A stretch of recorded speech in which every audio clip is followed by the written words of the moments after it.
The 2007 Six Nations clash between Italy and Scotland at Murrayfield is one of those matches that rugby fans will talk about for years. Not just for the result, but for the remarkable way it all started.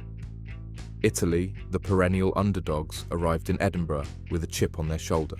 They'd never won an away match in the Six Nations, and they were up against a Scotland team coached by Frank Hadden, hoping to take advantage of the home crowd's energy.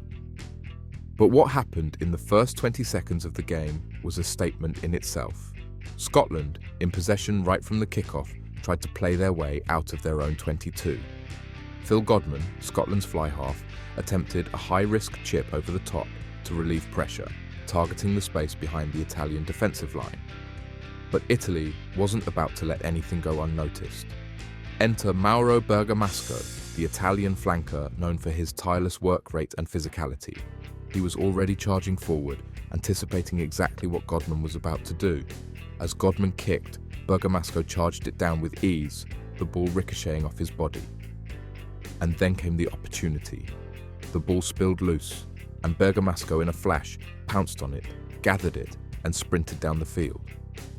With Scotland's defence in disarray, Bergamasco dashed for the try line, grounding the ball just 20 seconds into the match. In the next 6 minutes, Scotland conceded 2 more tries. The score was 21-0 to Italy before many fans had even settled into their seats. And while Scotland did manage to get some points on the board, the final score was 37-17, marking Italy's first ever away victory in the Six Nations. In the world of rugby sevens, where every second counts and the pace is frenetic, there are moments that stand out as pure magic. Alassio Nadava's 7-second try against Kenya at the 2018 Sydney Sevens is one of those moments, a lightning-fast display of speed, anticipation, and ruthless efficiency. The match began with a high, deep kickoff from Fiji, designed to immediately put pressure on the Kenyan side. Known for their explosive style and ability to move as one fluid unit, Fiji's Sevens team wasted no time. The Kenyan player who received the kick under immense pressure made a crucial error. He dropped the ball. In sevens, that's a death sentence. Naduva, a winger with blistering pace, was already in position, anticipating the mistake. As the ball hit the ground, he pounced on it without breaking stride. The Kenyan defence, scrambling to recover, had no answer for the speed and precision with which Naduva took advantage of their mistake. In an eye-watering 7 seconds, he was across the line and grounded the ball. Of course, it was a brutal blow to Kenya's psyche because before they could even settle into the match, they were already down. But for Fiji, it was a practical display of their core sevens philosophy, chase everything, at full throttle. It's the kind of high-risk, high-reward play that has made Fiji's sevens team legendary. The 2003 Rugby World Cup was a chance to solidify their place at the top of world rugby. As the host nation and defending champions, the pressure was on Australia. After a nervy win against Argentina in their opening match, the Wallabies needed to make a statement, and they certainly did in their second pool match against Romania, a team they were expected to dominate. What followed, in the first 18 seconds of that match, was a try that would go down in history. Romania kicked off, and the Wallabies did what they did best. They launched a counter-attack that had purpose and precision. The ball flowed through the backs at pace, with each pass timed to perfection. It was all about creating space and exploiting Romania's defence. In a flash, fullback Matt Rogers made a break, drawing in the final Romanian defender. With a perfect pop pass, he sent the ball to Elton Flatley, who had positioned himself perfectly in support. With a clear run to the try line, Flatley crossed over and grounded the ball a mere 18 seconds into the match. Guinness World Records would later confirm it as the fastest try in Rugby World Cup history. Naturally, that led to a dominant 98 victory and sent a message to every other team in the competition. Australia was a force to be reckoned with. As for Elton Flatley, this try was a moment that showcased his versatility.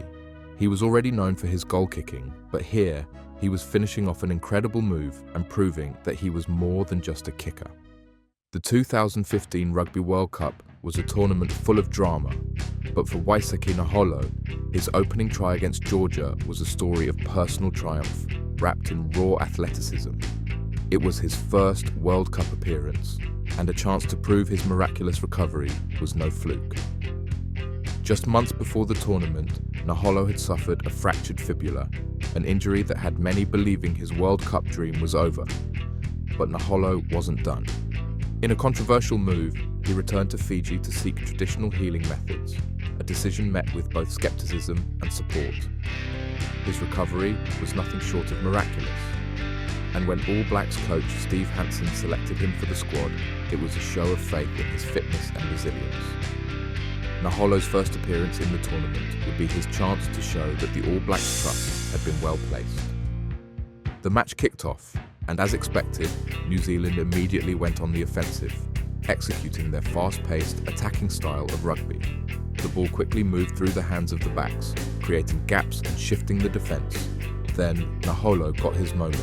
Positioned just inside his half, he received the ball and, in an instant, unleashed a dazzling combination of power and speed. He brushed off an attempted tackle from the Georgian centre, surged to the outside, and began to outpace the covering defenders. The next 75 seconds were a blur of lightning-fast running and perfect footwork as Naholo sprinted from near the halfway line to score under the posts. The try wasn't a result of a defensive mistake. It was pure brilliance from Naholo, and from it came New Zealand's eventual victory. The 1999 Five Nations Championship was not just any rugby tournament. It was the final edition before Italy joined, marking the end of an era. Murrayfield was buzzing with excitement, and within seconds of the match kicking off, Scotland delivered one of the most iconic moments in rugby history. Duncan Hodges' kickoff was more than a routine start. He put it high, spiralling toward the Welsh fullback, Shane Howarth, with pinpoint accuracy. Howarth, under immense pressure, misjudged the ball as it came down, letting it bounce off his chest. As the ball split loose, it fell into open play, exactly where Scotland's chase line was already in full motion. John Leslie, the Scottish centre, was the first to react. In perfect position and running at full speed, he scooped the ball up with one hand without breaking stride. With a clear path ahead, he sprinted to the try line and grounded the ball. In just 10 seconds, the game had shifted and Scotland was 5 points up. The try had an immediate psychological impact on Wales. Scotland had set the tone for the match, and it was clear they were there to play. Judging by the final score, 33-20 in Scotland's favour, it was clear that the dominance that began with that lightning-fast try. The 1923 Five Nations Championship was a time when the game still had a rough edge, with different rules, slower play, and an entirely different rhythm. Yet in the midst of this rugby era, one moment would stand out as a landmark in the sport's timeline. Leo Price's 10-second try. Herbert Leo Price was more than a flanker for England. He was a sportsman of the highest order, also playing cricket and hockey for his country. What made him stand out was his rare combination of brute strength and backline speed. It wasn't something you saw every day back then. Most forwards were built for the grind of the pack, not the breakaway pace of a winger. But Price had it all, and on that fateful day at Twickenham, he'd need every bit of that athleticism. The kickoff was a far cry from the modern spectacle we see today. The ball was heavier, more difficult to handle, and England's kickoff was an aggressive tactical move designed to pressure the Welsh from the start. The Welsh receiver fumbled under pressure, and the ball spilled loose. Swooping in, Price gathered the loose ball, surged forward, and in a flash was across the try line. The reported 10 seconds it took for him to score was a feat almost unheard of in an era when rugby was slower, more forward-driven, and less attuned to the quick break try we see today. The try set the tone for a 7-3 victory for England, and in an age when every point mattered, Price's try was a monumental effort. When you think of South Africa's speed, you might immediately think of players like Brian Habana or Makazole Mapimpi, two of the fastest men ever to wear the green and gold. But speed for the Springboks isn't just about one player. It's about collective efficiency, precision, and a ruthless tactical approach.